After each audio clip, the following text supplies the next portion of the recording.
समाचारमा स्वागत छ। म अनिल सुनान। नमस्कार, म अपेक्षा ढुङ्गाना। सगरमाथा प्राइम समाचार सुरु गरौं अहिलेसम्मका मुख्य समाचारबाट। नेपाली कांग्रेस गठबन्धनको विपक्षमा नरहेको प्रधानमन्त्री शेरबहादुर देउवाको भनाई। पार्टीले गठबन्धनलाई सँगै लैजाने निर्णय गरेकोले शङ्का नगर्न आग्रह।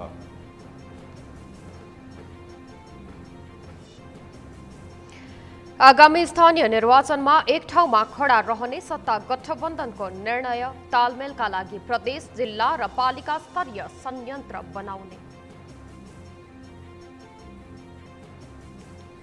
नेपालमा नयाँ शीतयुद्धको छाया मडारिरहेको जसपाका अध्यक्ष भट्टराईको भनाई। भारत, चीन र अमेरिकासँग सन्तुलित सम्बन्ध नबनाए दुर्घटनामा पर्ने खतरा रहेको दावी।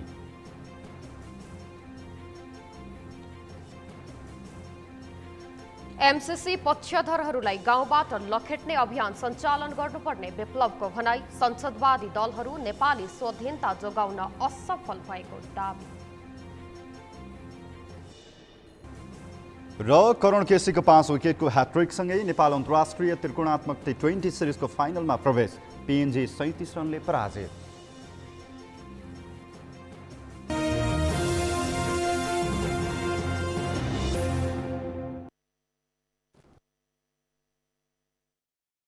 अब सगरमाथा प्राइम समाचार विस्तारमा। प्रधानमन्त्री शेरबहादुर देउवाले नेपाली कांग्रेस गठबन्धन गरेरै अघि बढ्ने पक्षमा रहेको दावी गर्नुभएको छ। आज काठमाडौँमा आयोजित कार्यक्रममा बोल्दै प्रधानमन्त्री देउवाले यस्तो बताउनु भएको हो। उहाँले आफ्नो पार्टी कुनै पनि अवस्थामा गठबन्धनको विपक्षमा नरहेको पनि बताउनुभयो। प्रधानमन्त्री देउवाले अप्ठ्याराहरूलाई मिलाउने काम राजनैतिक दलहरूको भएकोले आफू अप्ठ्यारासँग नभाग्ने बताउनुभयो। उहाँले गठबन्धनबाट अझै सरकारलाई सशक्त र एकताबद्ध बनाएर अघि बढ्ने पनि बताउनुभयो। गठबन्धनलाई सँगै लाने निर्णय गरेको छ। यसमा दुई बात छैन। हाम्रो पार्टीले कुनै पनि हालमा जो गठबन्धन भएको छ त्यो वास्तव भनेको सबै अरू पार्टीका नेताहरूले सहयोगमा प्रयास गरेका छैन। कुनै पनि हालमा चाहिँ उहाँको जो सहयोग गर्नु अझ बढी हामी एकताबद्ध रूपमा अगाडि बढाउनेछौँ र गठबन्धन हाम्रो अगाडि बढ्ने समय विशाल ल्याउन चाहन्छौँ। शान्तिलाई कहीँ अठारलाई फुकाउन मिलाउने काम त राजनीतिको हो। अठारलाई चाहिँ भाग्ने त होइन नि। त्यसै कारणले 18लाई स्वागत गरेर हामी अगाडि बढ्छौँ। त्यसमा चिन्ता गरेको छैन। प्रधानमन्त्री देउवाले सरकार पूर्ण प्रेस स्वतन्त्रताको पक्षमा प्रतिबद्ध रहेको बताउनुभयो। उहाँले प्रविधिको विकाससँगै पछिल्लो समय मिथ्या र भ्रामक समाचार र सूचना पनि बढ्न थालेको प्रति दुःख व्यक्त गर्दै मिथ्या र भ्रामक समाचारले सबै ठाउँमा शङ्का उत्पन्न गराउने बताउनुभयो। प्रधानमन्त्री देउवाले मिथ्या र भ्रामक समाचार निराकरण गर्न सरकार, राजनैतिक दल, सञ्चारकर्मीहरूको पहल हुनु आवश्यक रहेको पनि बताउनुभयो।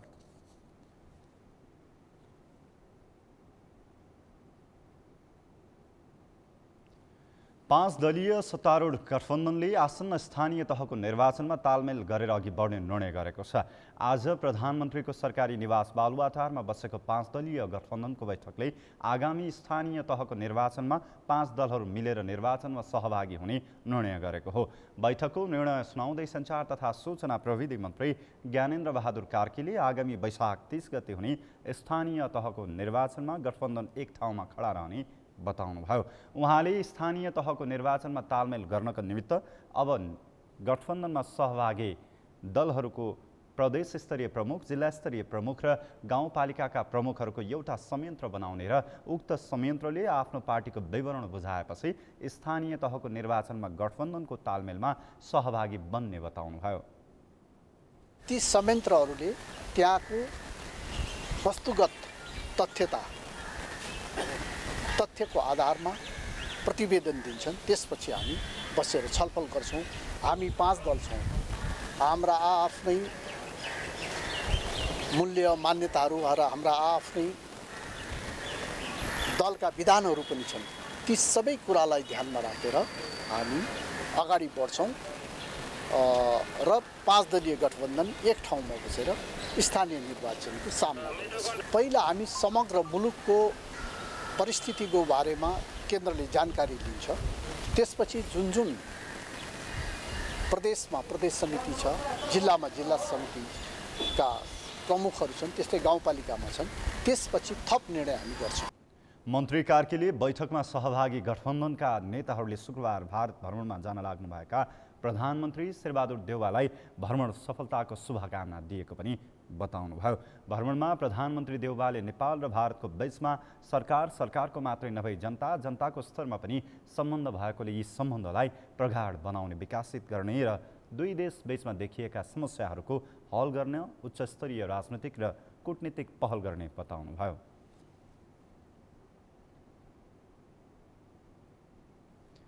आगामी निर्वाचनसम्म सत्ता गठबन्धन कायम रहने सत्तारूढ दलका नेताहरूले दावी गरेका छन्। संविधान, लोकतन्त्र र राष्ट्रियताको रक्षाका लागि भए पनि सत्ता गठबन्धन कायमै रहने उनीहरूले बताएका छन्। तर विपक्षी दलका नेताहरूले भने राष्ट्रिय मूल्य र मान्यतालाई ध्यानमा राखेर मात्रै गठबन्धन बनाउनुपर्ने सुझाव दिएका छन्। अमृत ढकालको रिपोर्ट। नेकपा माओवादी केन्द्रका अध्यक्ष पुष्पकमल दाहालले आगामी निर्वाचनसम्म सत्ता गठबन्धन कायम रहने दावी गरेका छन्। बिहिबार काठमाडौँमा रिपोर्टर्स क्लबको वार्षिक उत्सव समारोहलाई सम्बोधन गर्दै माओवादी केन्द्रका अध्यक्ष दाहालले संविधान, लोकतन्त्र र राष्ट्रियताको रक्षाका निमित्त गठबन्धन जोगाउनुको विकल्प नभएको जिकिर गरेका छन्। गठबन्धन एउटा सन्दर्भमा जन्मिएको हो। हामीले संविधान, लोकतन्त्र र राष्ट्रियताको रक्षाको निम्ति गठबन्धन भनेर बनाएका छौँ।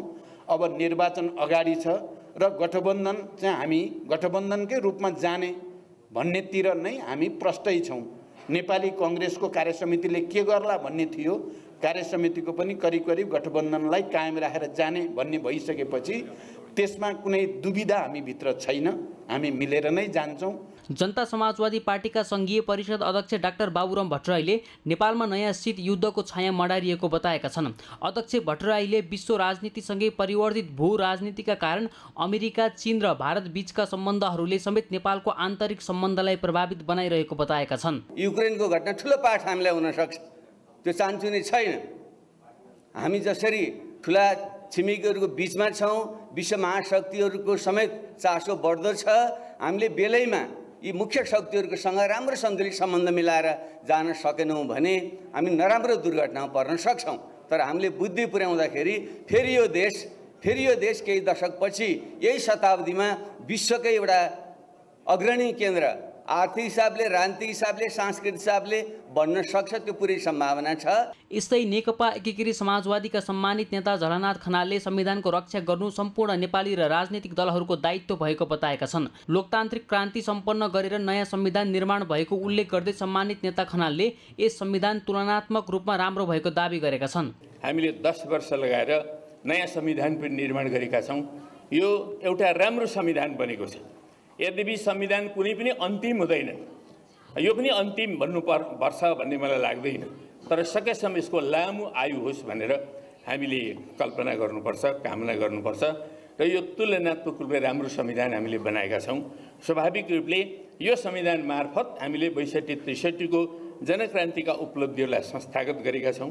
त्यसैले यो संविधानको रक्षा हामी सम्पूर्ण 2,92,00,000 नेपाली र उनका प्रतिनिधिहरूको रूपमा रहेका सम्पूर्ण राजनीतिक पार्टीहरूको निम्ति एउटा ठुलो जिम्मेदारीको विषय हो। नेकपा एमालेका उपाध्यक्ष सुभाष चन्द्र निम्वाङले नेपालमा मिश्रित निर्वाचन प्रणाली भएकाले अपवाद बाहेक आगामी निर्वाचनमा कसैको पनि बहुमत नआउने दावी गरेका छन्। निर्वाचनमा एकल बहुमत आउन नसकेपछि गठबन्धन बनाउनु स्वाभाविक भएको भए पनि गठबन्धन बनाउँदा राष्ट्रिय मूल्य र मान्यतालाई ध्यानमा राखेर मात्रै बनाउन सत्तारूढ दललाई उनले सुझाव दिएका छन्। अपवादमा बहुमत आउँछ, होइन भने बहुमत आउनु निकै अप्ठ्यारो हुन्छ। त्यसको अर्थ त आखिरमा गठबन्धन त गर्नै पर्यो, तर त्यो गठबन्धन मूल्य र मान्यतामा आधारित हुनुपर्छ। विचार, सिद्धान्त यी सबै कुराहरूलाई ध्यानमा राखेर संसदीय मूल्य मान्यताको आधारमा उभिएर मूल्य मान्यता अनुरूप, लोकतान्त्रिक मूल्य मान्यता अनुरूप त्यस्ता गठबन्धनहरू हुनुपर्छ। उपाध्यक्ष निम्वाङले लामो समय सङ्घर्ष गरेर ल्याएको संविधानको रक्षा गर्नुको विकल्प नभएको समेत बताएका छन्। सगरमाथा टेलिभिजनका लागि क्यामेरामा सन्तोष छेत्रीका साथमा अमृत ढकाल, काठमाडौँ। पूर्व सांसद मञ्च नेपालले आसन्न स्थानीय तहको निर्वाचनमा निष्पक्ष र धाँधली रहित एवं स्वतन्त्रतापूर्वक मतदान गराउन सरकारसँग माग गरेको छ। मञ्चले नेपाली जनताले मतदान गर्न पाउने अधिकारलाई सुनिश्चित गर्दै आसन्न स्थानीय तहको निर्वाचनमा निष्पक्ष र धाँधली रहित एवं स्वतन्त्रतापूर्वक मतदान गराउन सरकारसँग माग गरेको हो। एक रिपोर्ट।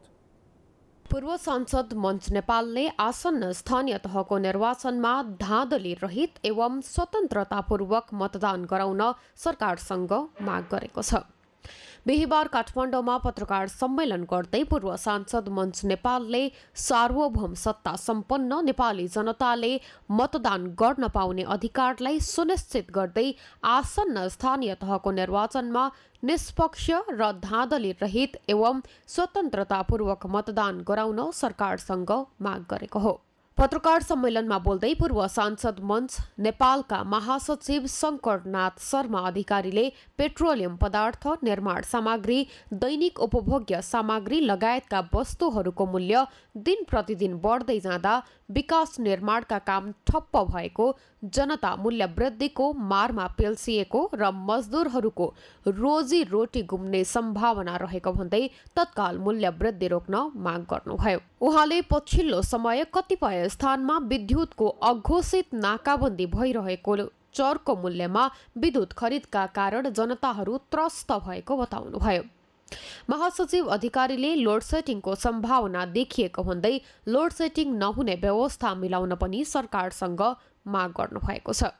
पेट्रोलियम पदार्थ, निर्माण सामग्री, दैनिक उपभोग्य सामग्री लगायतका वस्तुहरूको मूल्य दिनानुदिन अस्वाभाविक ढङ्गले वृद्धि भइरहेको छ। जनता मूल्य वृद्धिको मारमा पिल्सिरहेका छन्। विकास निर्माणको काम ठप्प हुने अवस्थामा पुगिसकेको छ। मजदुरहरूको रोजीरोटी गुम्ने अवस्था देखिँदैछ। त्यसैले मूल्य वृद्धि अविलम्ब रोकियोस् भने पूर्व सांसद मञ्च नेपाल सरकारसँग जोडदार माग गर्दछ। त्यस्तै पूर्व सांसद मञ्चका अध्यक्ष ओमकार प्रसाद श्रेष्ठले अहिले पूर्व सांसदहरूको अवस्था दयनीय रहेको भन्दै उनीहरूलाई सरकारले सरकारी अस्पतालहरूमा औषधि उपचार गराइदिनुपर्ने माग राख्नुभयो। उहाँले सबै सरकारले गर्छु भने पनि कानुनी रूपमा सो माग पूरा नगरिदिँदा केही पूर्व सांसदहरू औषधि उपचार गर्न नपाएर मृत्युवरण गरेको बताउनुभयो। अध्यक्ष श्रेष्ठले सांसदको विधेयकहरू आउँदा त्यसमा पूर्व सांसदहरूलाई पनि सर्वसाधारण जनताका कुराहरू राख्न पाउनुपर्ने व्यवस्था मिलाउन आग्रह गर्नुभयो। उहाँले सभामुख मार्फत पूर्व सांसदका कुराहरू पनि लिखित रूपमा राख्न दिनुपर्ने बताउनुभयो। पूर्व सांसदहरूको हामीले दयनीय अवस्थालाई देखेर औषधि उपचार कमसेकम अरू होइन, पैसा दिनु पर्दैन, विदेश पठाउनु पर्दैन, सरकारी अस्पतालमा पूर्व सांसदहरू बिरामी हुँदा सरकारी अस्पतालमा औषधि गराइदिनुहोस्। त्यो चिज सरकारले नियम बनाएर गरेको छैन। अब कहिलेकाहीँ कसैलाई गरिदिन्छ, कसैलाई पहुँच भएकोलाई गरिदिन्छ, पहुँच नभएको त्यसै पनि हाम्रो 2-3 साथीहरू औषधि गर्न नपाएर बितेको पनि हामीले देख्यौँ। ती कुराहरू सरकारलाई भनेका छौँ। उहाँहरू गर्छु गर्दिनँ भनेर अहिलेसम्म कुनै सरकारले भनेको छैन। भएको चाहिँ अब अहिलेसम्म त्यो एउटा कानुनी रूपमा त्यसलाई हामीलाई त्यो गरेको छैन। अध्यक्ष श्रेष्ठले सरकारले केही विधेयक पठाए पनि धेरै विधेयकहरूमा कुनै राय सल्लाह नै नमाग्ने गरेको समेत आरोप लगाउनुभयो।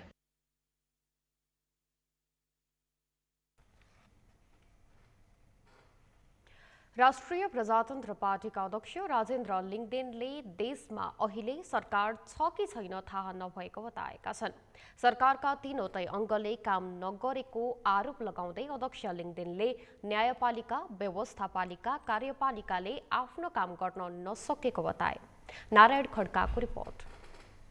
राष्ट्रिय प्रजातन्त्र पार्टीका अध्यक्ष राजेन्द्र लिङ्गदेनले जनताले सरकार भएको महसुस गर्न नपाएको बताएका छन्। स्थानीय तह निर्वाचनलाई लक्षित गर्दै राप्रपाले बिहिबार तनहुँको दमौलीमा आयोजना गरेको जनसभालाई सम्बोधन गर्दै उनले उक्त कुरा बताएका हुन्। अहिले सरकारका 3वटा अङ्गले काम नगरेको आरोप लगाउँदै अध्यक्ष लिङ्गदेनले न्यायपालिका, व्यवस्थापिका, कार्यपालिकाले आफ्नो काम गर्न नसकेको र देशको अवस्था अहिले सामान्य अवस्थामा नरहेको बताए। सरकारका 3टै अङ्गहरूले काम गरिराखेका छैनन्। न्यायपालिका, व्यवस्थापिका, कार्यपालिका अथवा भन्ने हो भने अदालत, संसद, सरकार कुनैले पनि आफ्नो काम गर्न सकिराखेको अवस्था छैन। अदालत जस्तो छैन, संसद जस्तो छैन, सरकार जस्तो छैन। जनतालाई न्याय दिने अदालत आफै विवादमा पसेको छ। एउटा न्यायाधीश अर्को न्यायाधीशलाई भ्रष्टाचारीको अभियोग लगाएर आन्दोलनमा छ। संसदको हालत के छ, सरकार छ कि छैन थाहा छैन। अध्यक्ष लिङदेनले अन्तर्राष्ट्रिय स्तरमा देशको विश्वसनीयता गुमेको बताएका छन्। साथै उनले शक्ति राष्ट्रहरूले नेपाललाई रणनीतिक प्रतिस्पर्धा स्थल बनाएर हामीलाई कुनै न कुनै प्रकारको अवलम्बन गरिराखेको आरोप लगाएका छन्। उनले युक्रेनको जस्तो नियति झेल्नुपर्ने खतरा हामी सामु देखिएको भन्दै सरकार र ठूला राजनैतिक दलको यो व्यवहारले हुने क्षति वा ठूलो पार्टी र नेताले मात्र नभई त्यसको क्षतिसिङ्गो देश र जनताले बेहोर्नुपर्ने बताएका छन्। देशको विश्वसनीयता समेत गुमेको छ मात्र होइन, शक्ति राष्ट्रहरू नेपालमा रणनीतिक रूपमा प्रतिस्पर्धा गर्दै अहिले नेपाललाई रणनीतिक प्रतिस्पर्धा स्थल बनाएर हामीलाई कुनै न कुनै प्रकारले अरनखटन गरिराखेका छन्। कुनै पनि बेला हामीले युक्रेनको नियति बिहोर्न पर्ने अवस्था आउन सक्ने खतरा हाम्रो सामु देखिएको छ। स्थानीय तहको निर्वाचन सङ्घारमै आएको र 1 वर्षभित्र नै प्रदेश र प्रतिनिधि सभाको निर्वाचन समेत हुने हुँदा हामीले ठिक ढङ्गले आफ्नो मतको सदुपयोग गरेनौँ भने हामीले ठूला पार्टी र तिनका नेतासँग गुनासो गरेर मात्रै हामीले छुट नपाउने उनले बताएका छन्। जनताले परिवर्तन चाहेको र अहिलेको यथास्थितिमा कसैलाई पनि चित्त नबुझेको भन्दै अध्यक्ष लिङदेनले यस्तो अन्त्य हुनुपर्ने र परिवर्तन हुनै पर्छ भन्ने कुरा सबैको एकमत छ। नेताहरूले काम गर्न सकेनन्, पार्टीहरूले काम गर्न सकेनन् भन्ने सबैको एउटै मत रहेको बताए।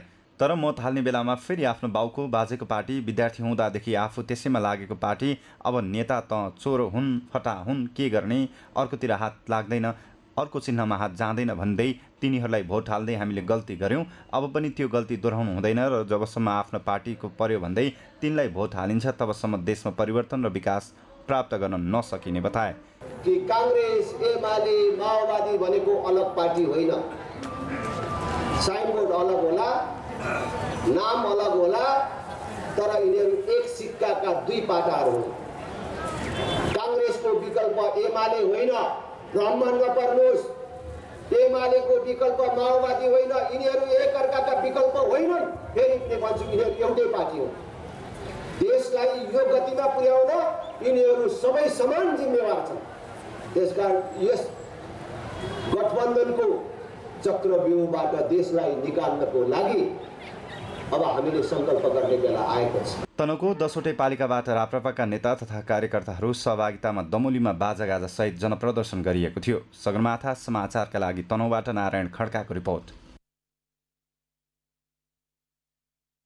नेपाल कम्युनिस्ट पार्टीका महासचिव नेत्र विक्रम चन्द विप्लवले एमसीसी पक्षधरहरूलाई गाउँबाट लखेट्ने अभियान सञ्चालन गर्नुपर्ने बताए। उनले देशभक्त र क्रान्तिकारी शक्तिहरूलाई एकताबद्ध गराउन गाउँ गाउँमा पुग्नुपर्ने भन्दै एमसीसीको पक्षधरहरूलाई दलाल पुँजीपति वर्गको संज्ञा दिए। एक रिपोर्ट।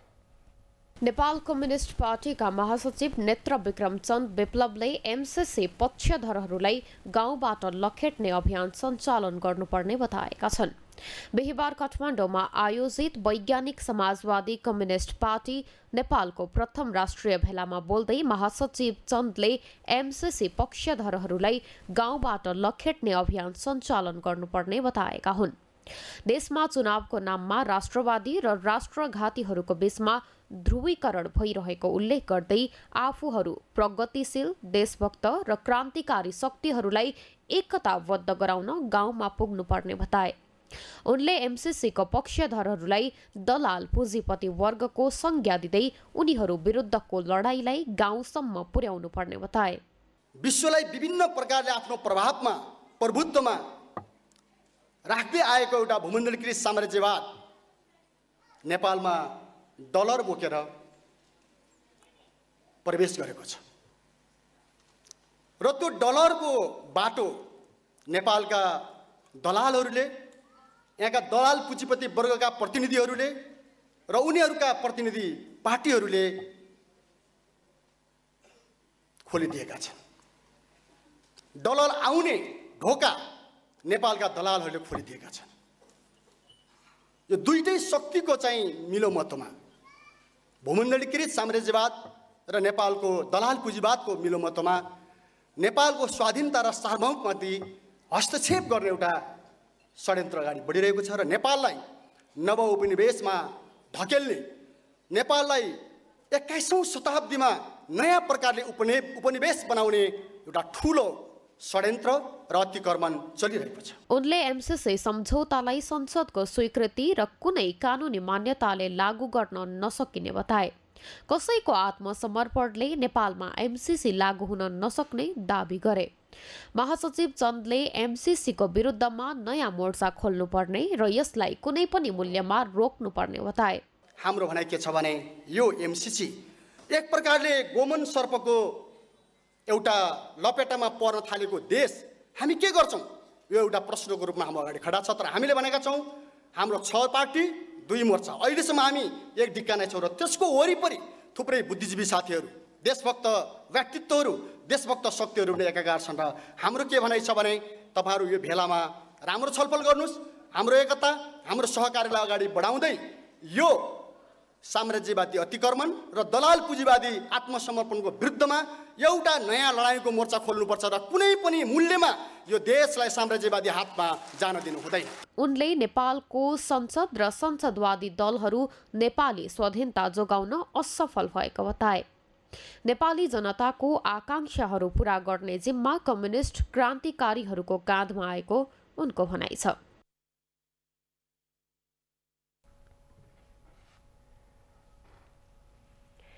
लोकतान्त्रिक समाजवादी पार्टीले आगामी स्थानीय तहको निर्वाचनमा गठबन्धन गर्ने जिम्मेवारी सम्बन्धित पार्टी समितिलाई दिने निर्णय गरेको छ। केन्द्रीय कार्यकारिणी समितिको बिहीबार बसेको बैठकले 2079 वैशाख 30 गते हुने स्थानीय तहको निर्वाचनमा पार्टीले कुनै पनि खास पार्टीसँग गठबन्धन नगर्ने निर्णय गरेको हो। स्थानीय आवश्यकता र औचित्यको आधारमा गठबन्धन गर्नका लागि भने पार्टीको स्थानीय पार्टी समितिलाई अधिकार दिइएको लोकतान्त्रिक समाजवादी पार्टीका नेता लक्ष्मण लाल कर्णले बताउनुभयो। गाउँपालिका र नगरपालिकाले आवश्यकता र औचित्य हेरी गठबन्धन गर्न सक्ने र त्यसको अनुगमन गर्ने जिम्मेवारी भने प्रदेश र जिल्ला समितिलाई दिइएको उहाँले उल्लेख गर्नुभयो।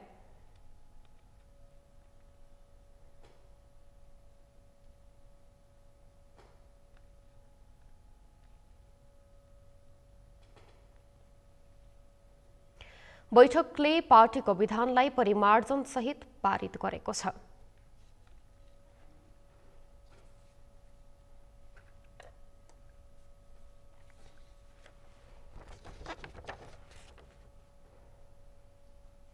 समाचारमा पालो भएको छ विश्रामको। विश्रामपछि निर्वाचन आयोगले राजनैतिक दल तथा उम्मेद्वारहरूले आचार संहिताको पालनाबारे अनुगमन गर्ने, उम्मेद्वारलाई कारवाही गर्ने अधिकार दलहरूलाई नै दिइने। चैतको टन्टलापुर घाममा पाल्पाका कृषकलाई चैते रोपाईको चटारो, जिल्लाको 620 हेक्टरमा धान खेती गरिँदै।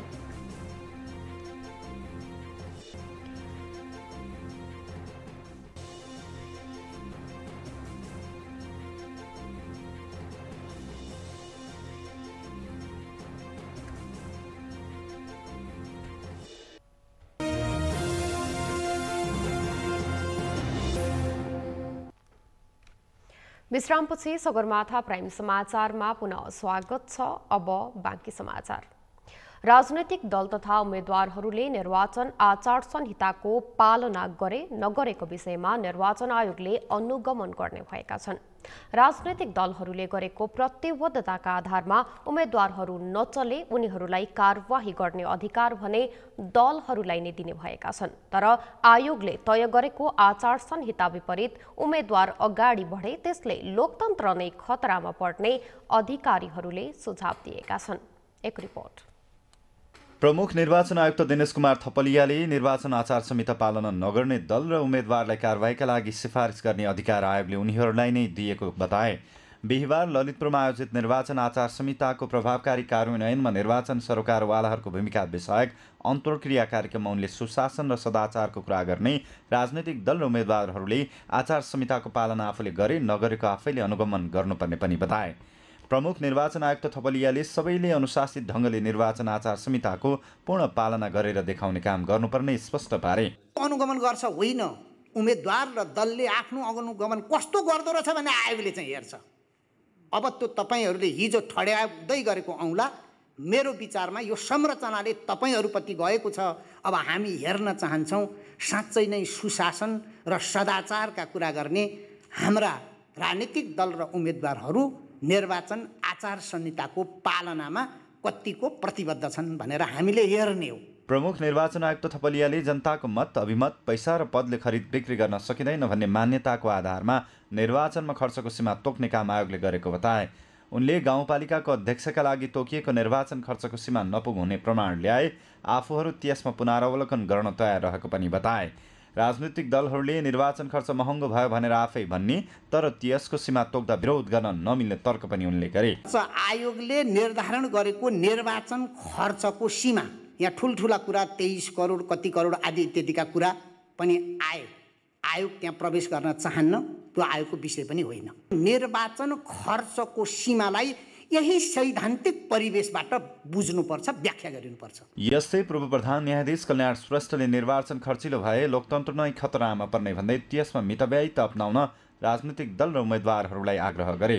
उनले निर्वाचनमा धेरै खर्च भए त्यसबाट निर्वाचित हुने जनप्रतिनिधिहरूले सुशासन नभई त्यसको उल्टो काम गर्नुपर्ने अवस्था आउनेतर्फ पनि सचेत गराए। जति चाहिँ कम खर्चिलो भयो त्यति सुरक्षित छ प्रजातन्त्र। त्यसकारणले हामीले चाहिँ इलेक्टोरल करप्सन कसरी घटाउने, इरेगुलारिटी बेरोजी पनि कसरी घटाउने, इन्सेक्युरिटी कसरी घटाउने, यो कुरालाई हामीले चाहिँ ध्यान दिनुपर्छ। र यो एउटा कुरा के भन्न खोजेँ भने यसमा एउटा चाहिँ निर्वाचन आयोगलाई चाहिँ मलाई थाहा छैन, म किनभने यो व्यावहारिक धरातलमा म छैन। पूर्व प्रधान न्यायाधीश श्रेष्ठले लोकतन्त्रको सुदृढीकरणका लागि चुनावमा मितव्ययी ढङ्गले खर्च गर्ने कुरा राजनैतिक दलहरूको संस्कृतिमा निर्भर रहने उल्लेख गरे। निर्वाचन आयोगले स्थानीय तहसँग सम्बन्धित कानुन तथा कार्यविधिको व्यवस्थालाई व्यवस्थित बनाउन स्थानीय तह निर्वाचन निर्देशिका 2079 जारी गरेको छ।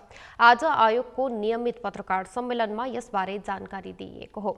यस्तै आयोगले निर्वाचनमा उम्मेदवारले आफ्नो मनोनयन प्रक्रिया दर्ता गर्दा सो घोषणा गर्नुपर्ने व्यवस्था समेत गरेको आयोगका प्रवक्ता शालिग्राम शर्मा पौडेलले बताउनुभयो।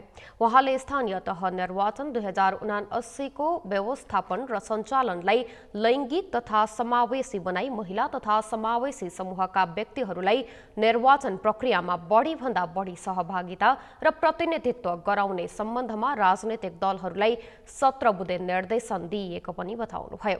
प्रवक्ता पौडेलका अनुसार आयोगले आम मतदातालाई सूचना उपलब्ध गराउने उद्देश्यले आयोग परिसरमा कल सेन्टरको स्थापना गरेको छ।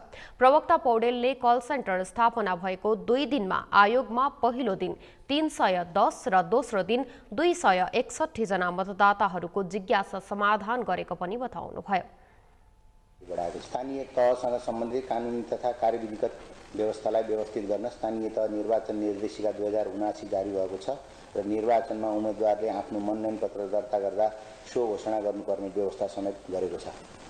यसको विस्तृत रूपमा प्रेस विज्ञप्ति हामीले हिजो जारी गरिसकेका छौँ। अहिले यहाँ छोटकरी मात्रै हामीले अपडेट गर्न खोज्यौँ। त्यस्तै स्थानीय तह निर्वाचन 2079 को व्यवस्थापन र सञ्चालनलाई लैङ्गिक तथा समावेशी बनाई महिला तथा समावेशी समूहका व्यक्तिहरूलाई निर्वाचन प्रक्रियामा बढीभन्दा बढी सहभागिता र प्रतिनिधित्व गराउने सम्बन्धमा राजनीतिक दलहरूलाई 17 बुँदे निर्देशन दिएको छ। प्रवक्ता पौडेलले कल सेन्टरमा मतदाता नामावली, निर्वाचन आचार संहिता, मतदाता शिक्षा लगायतका विषयमा आम मतदाताहरूबाट जिज्ञासा आउने गरेको बताउनुभयो। त्यस्तै आयोगले आज निर्वाचन आयोग र नेपाल ल सोसाइटीको संयुक्त आयोजनामा केन्द्रमा आचार संहिताहरूको प्रचार प्रसार तथा सचेतनासँग सम्बन्धित कार्यक्रम सम्पन्न गरेको छ।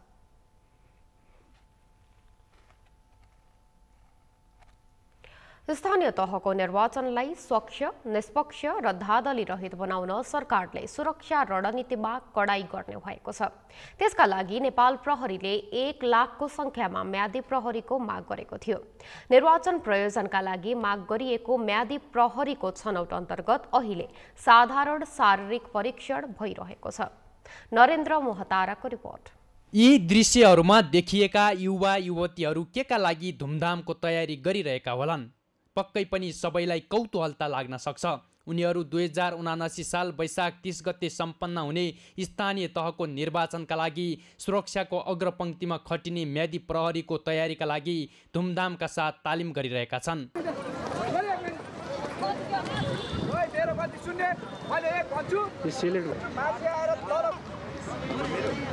स्थानीय निर्वाचन स्वच्छ, निष्पक्ष र धाँधलीरहित बनाउन नेपाल प्रहरीले माग गरेका 1 लाख म्यादी प्रहरीको अहिले साधारण शारीरिक परीक्षणको काम भइरहेको छ। बिहान 9 बजीदेखि साँझ 9 बजीसम्म म्यादी प्रहरी छनौटको काम चलिरहेको छ, जस अन्तर्गत 1 किलोमिटर दौड, पुसअप र सेटअपको मापदण्ड राखिएको छ।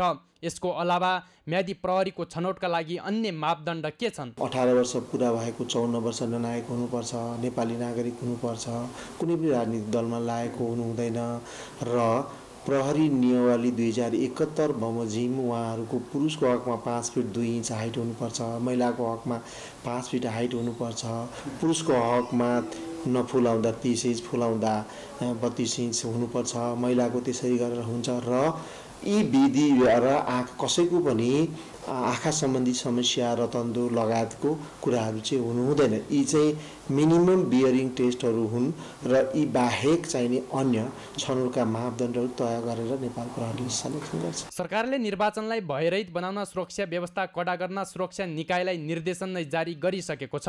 सोही निर्देशन अनुरूप सुरक्षा व्यवस्थामा कडाई गर्न तीनै तहका सुरक्षा निकाय सक्रिय रूपमा खटिएका छन्। त्यसमध्ये निर्वाचन स्थलको पहिलो र दोस्रो घेरामा नेपाल प्रहरी, म्यादी प्रहरी र सशस्त्र प्रहरी रहनेछन्। यस्तै नेपाली सेना तेस्रो अर्थात् बाहिरी घेरामा बस्नेछ। नेपाल प्रहरीको कुल जनशक्ति मध्ये 62,000 सुरक्षाकर्मी निर्वाचनमा प्रत्यक्ष खटिनेछन्। म्यादी प्रहरीको छनौट सकिएपछि 10 दिनको तालिममा खटाइने र त्यसपछि औपचारिक रूपमा काममा खटाइने नेपाल प्रहरीका प्रवक्ता विष्णु कुमार केसीले बताएका छन्। छनौट प्रक्रिया सुरु भइसकेपछि 28 गते उहाँहरूलाई सम्पर्क राख्न बोलाइन्छ। त्यसपछि उहाँहरूको 10 दिनको तालिम हुन्छ, ओरिएन्टेसन तालिम हुन्छ। तालिम पश्चात उहाँहरू विधिवत रूपमा म्यादी प्रहरीको रूपमा 40 दिनसम्म अब स्थानीय तहको चुनावलाई मध्यनजर गरेर कार्यरत रहनुहुन्छ। निर्वाचनका समयमा हुन सक्ने सम्भावित अप्रिय घटनाहरूलाई मध्यनजर गर्दै प्रत्येक जिल्लाका प्रमुख जिल्ला अधिकारीहरूलाई सुरक्षा योजना बनाउन निर्देशन दिइएको छ। त्यससँगै सरकारले मतदान स्थलमा हुन सक्ने घटनाको प्रकृतिलाई हेरेर आवश्यक सुरक्षाकर्मी परिचालन गर्ने तयारी गरेको छ। सरकारले स्थानीय तहको निर्वाचनलाई स्वच्छ, निष्पक्ष र धाँधलीरहित बनाउन सुरक्षा व्यवस्थामा कडाई गर्ने तयारी गरेको छ। निर्वाचनको अग्रपङ्क्तिमा खटिने 1 लाख जना म्यादी प्रहरीको छनौटका लागि यति बेला साधारण शारीरिक परीक्षण धुमधामका साथ चलिरहेको छ। सगरमाथा टेलिभिजनका लागि क्यामेरामा सुरेन्द्र राउतका साथमा नरेन्द्र महतारा, काठमाडौँ। स्थानीय तहको निर्वाचनका लागि सुरक्षा व्यवस्थामा कडाई गर्न सरकारले सुरक्षा निकायलाई निर्देशन दिएको छ। निर्वाचन आयोगले पनि निर्वाचनका लागि आवश्यक तयारी गरिरहेको छ। राजनैतिक दलहरू निर्वाचनकै लागि देश दौडाहमा छन्। यसै सन्दर्भमा हामीले सगरमाथा जनबोलीमा सर्वसाधारणलाई सोधेका थियौं, स्थानीय तह निर्वाचनको तयारी तपाईलाई कस्तो लाग्यो? हेरौं उनीहरूको भनाई उनीहरूकै शैलीमा।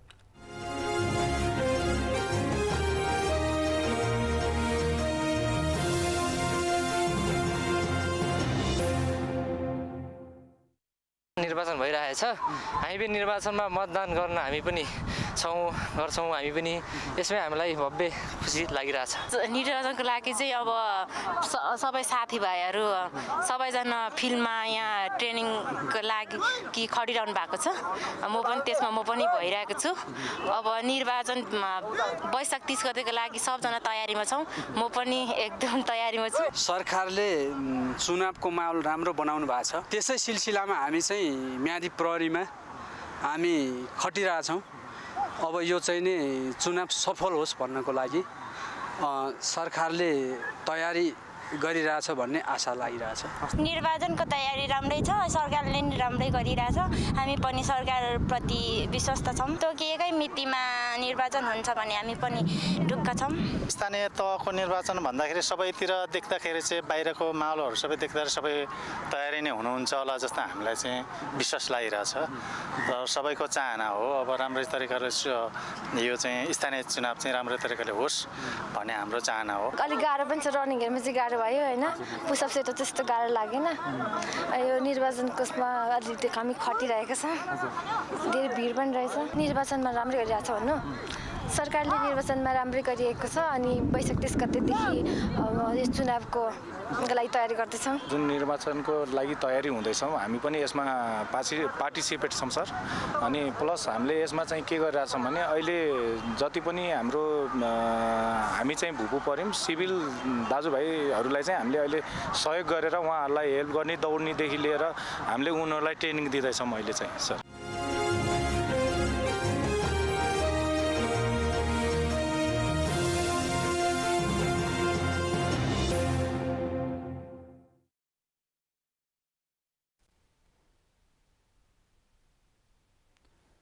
नेपाल आयल निगमले कमिसन कटौती गरेको विरोधमा ग्यास उद्योगहरूले आजबाट विक्रेताहरूलाई ग्यास बिक्री वितरण बन्द गरेका छन्। कमिसन कटौतीको विरोधमा नेपाल पेट्रोलियम डिलर्स राष्ट्रिय एसोसिएसन, नेपाल पेट्रोलियम ढुवानी व्यवसायी महासंघ र नेपाल एलपी ग्यास उद्योग संघले संयुक्त रूपमा आन्दोलन गर्दै आएका छन्। राष्ट्रिय पेट्रोलियम व्यवसाय संस्थागत समन्वय समितिको आह्वानमा पूर्व घोषित आन्दोलनका कार्यक्रम अनुसार आजबाट एलपी ग्यास उद्योगीहरूले विक्रेतालाई बिक्री वितरण बन्द गरेका हुन्। कमिसन कटौतीको निर्णय नसचाए चैत्र 20 गतेदेखि देशभर ग्यास र पेट्रोलियम पदार्थको बिक्री बन्द गर्ने चेतावनी उनीहरूले दिएका छन्। निगमले पेट्रोलियम विक्रेतालाई प्रतिशतको आधारमा दिँदै आएको कमिसन 2078 फागुन 19 गतेबाट बन्द गरेको थियो।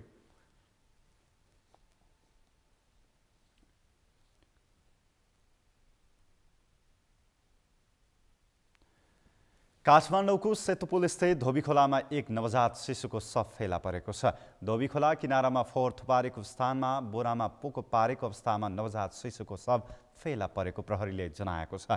घटनाबारे नेपाल प्रहरीले अनुसन्धान गरिरहेको जनाएको छ।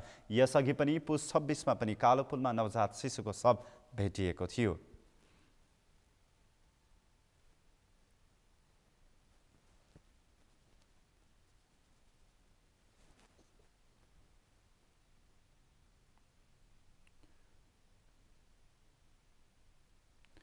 चैत्रको टन्टलपुर घाममा पाल्पाका कृषकहरूलाई भने धान रोपाईको चटारोले छोपेको छ।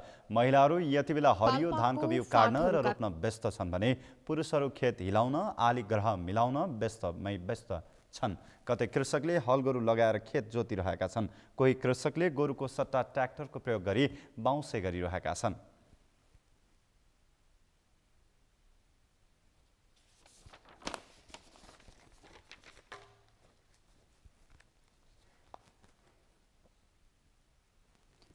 आउँदो वैशाख 3 गतेदेखि 15औं दरबार मार्ग सडक महोत्सवको आयोजना हुने भएको छ। स्थानीय उत्पादन तथा आन्तरिक पर्यटन प्रवर्धन भन्ने मूल नाराका साथ काठमाडौँको दरबार मार्गमा 15औं दरबार मार्ग महोत्सव आयोजना हुन लागेको हो। कोरोना महामारीका कारण थलिएको पर्यटन उद्योगको पुनरुत्थानका लागि महोत्सवको आयोजना गरिएको आयोजकको भनाइ छ। नेपाल उद्योग वाणिज्य महासंघ, दरबार मार्ग विकास board, restaurant and bar association र दूरसञ्चार सेवा प्रदायक कम्पनी एनसेलको सहकार्यमा महोत्सवको आयोजना हुन लागेको हो। गोर्खा ब्रुवरीले सहप्रायोजन गर्ने महोत्सवमा 60वटा स्टल रहनेछन्, जसमध्ये 35वटा स्टलमा नेपाली परिकार सहितको नेपाली खानेकुरा बिक्री गरिने महासंघले जनाएको छ। स्टल पनि रहनेछ। महोत्सव क्षेत्रमा बच्चाहरूका लागि, बालबालिकाहरूका लागि छुट्टै किड्स जोन पनि व्यवस्था गरिएको छ र शारीरिक रूपमा भिन्न क्षमता भएका उद्यमीहरूको उत्पादन गर्ने हस्तकलाको पनि हामीले यसमा प्रदर्शन कक्षमा हामीले राख्नेछौँ। त्यस्तै गरेर विश्वभरि महामारीको रूपमा फैलिएको कोभिडको सिद्धि भएको व्यापार व्यवसायमा अति प्रभावित जुन साना र मझौला छ, मैले जसरी भने उहाँहरूले नै यसमा सबभन्दा बढी प्राथमिकता पाउनेछन्। दरबार मार्गको दक्षिणतर्फ महेन्द्र शालिक र उत्तरतर्फ नारायण हिटे सङ्ग्रहालय गेटको ट्राफिक बेडसम्म महोत्सव सञ्चालन हुनेछ। महोत्सवमा नेपाली स्थानीय उत्पादन, नेपाली खाना र नेपाली संस्कृति झल्कने विभिन्न सांस्कृतिक प्रस्तुति समेत हुने आयोजकले जनाएको छ।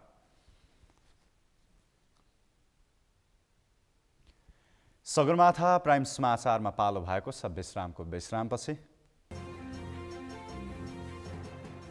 रुसद्वारा युक्रेनको युद्धग्रस्त सहर मारियोपोलमा युद्धविरामको घोषणा, युद्धमा फँसेका सर्वसाधारणको उद्धार गरिँदै।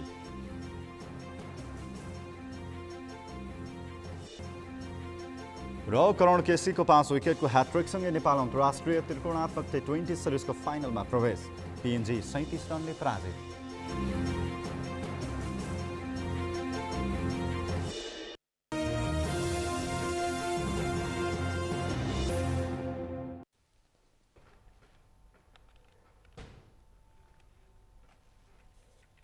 समाचारको अन्त्यमा मुख्य समाचार फेरि एकपटक।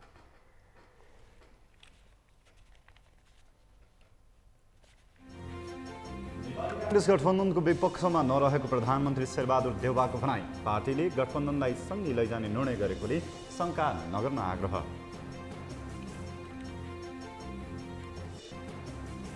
आगामी स्थानीय निर्वाचनमा एक ठाउँमा खडा रहने सत्ता गठबन्धनको निर्णय, तालमेलका लागि प्रदेश, जिल्ला र पालिका स्तरीय संयन्त्र बनाउने।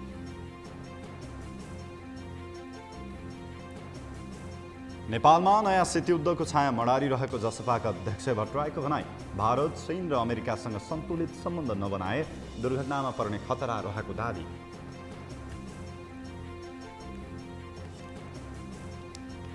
एमसीसी पक्षधरहरूलाई गाउँबाट लखेट्ने अभियान सञ्चालन गर्नुपर्ने विप्लवको भनाई।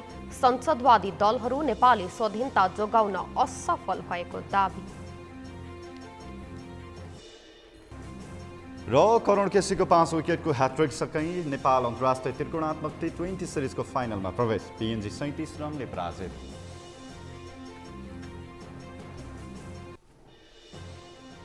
हवस् त सगरमाथा प्राइम समाचार अहिलेलाई सकियो। तपाईँ समाचार बुलेटिनका साथै सगरमाथा टेलिभिजनका सम्पूर्ण कार्यक्रम www.sagarmatha.tv मा पनि पढ्न र हेर्न सक्नुहुनेछ। साथै युट्युबमा youtube.com/sagarmatha TV नेपालमा हेर्न सक्नुहुनेछ। साथै तपाईँ हामीलाई फेसबुकमा पनि facebook.com/yostv नेपालमा फलो गर्न सक्नुहुनेछ। समाचारको शिखर, नेपालको गौरव, नेपालको पहिलो न्युज च्यानल सगरमाथा टेलिभिजन हेर्दै गर्नुहोला। नमस्कार। नमस्कार।